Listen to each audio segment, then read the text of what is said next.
যাকে আমি নিজেই সব থেকে বেশি সুযোগ দিয়েছি, ব্যবসা বাণিজ্য, তার ব্যাংকের টাকা দেওয়া থেকে শুরু সব কিছুতে সব থেকে বেশি সুযোগ যাকে দিয়েছিলাম, সেই বেইমানিটা করলো সামান্য ব্যাংকের একটা এমডি পদের জন্য। সেটা হলো ডক্টর ইউনূস। আমি নাম গ্রামীণ ব্যাংকের এমডি আইন অনুযায়ী 60 বছর বয়স পর্যন্ত এমডি থাকতে পারে। তার যখন 70 বছর পর্যন্ত এমডি পদে সে ছিল। আমি 98 সালে যখন সরকারের ভয়াবহ বন্যা, সেই সময় এই ব্যাংকে প্রথমে 100 কোটি, তারপর 200 কোটি, তারপর 400 কোটি টাকা গ্রামীণ ব্যাংকে আমি দিয়েছিলাম, যে ব্যাংকটা যেন চালু থাকে। কারণ গরিব মানুষ গরিবের কথা চিন্তা করি, কিন্তু গরিবের কাছ থেকে প্রায় 47% পর্যন্ত সে ইন্টারেস্ট নিত। এটি হচ্ছে সব থেকে দুর্ভাগ্যের বিষয়।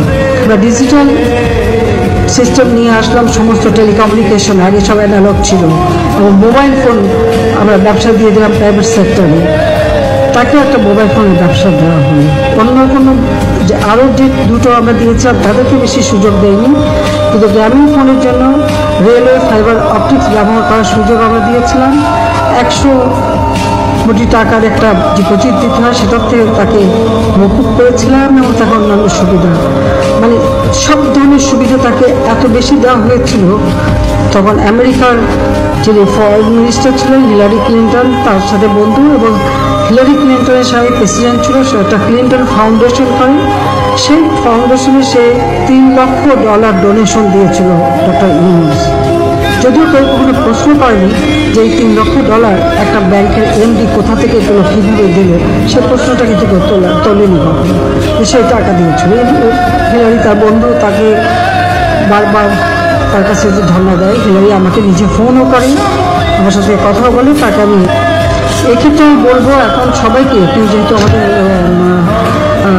পুলিশ, র্যাব এবং আনসার বিজিবি সহ সবাই এখানে উপস্থিত আছেন, বিজিবি সবাই, তা আমি একটা জিনিস বলবো যে আপনাদের সবাইকে কিন্তু সতর্ক থাকতে হবে।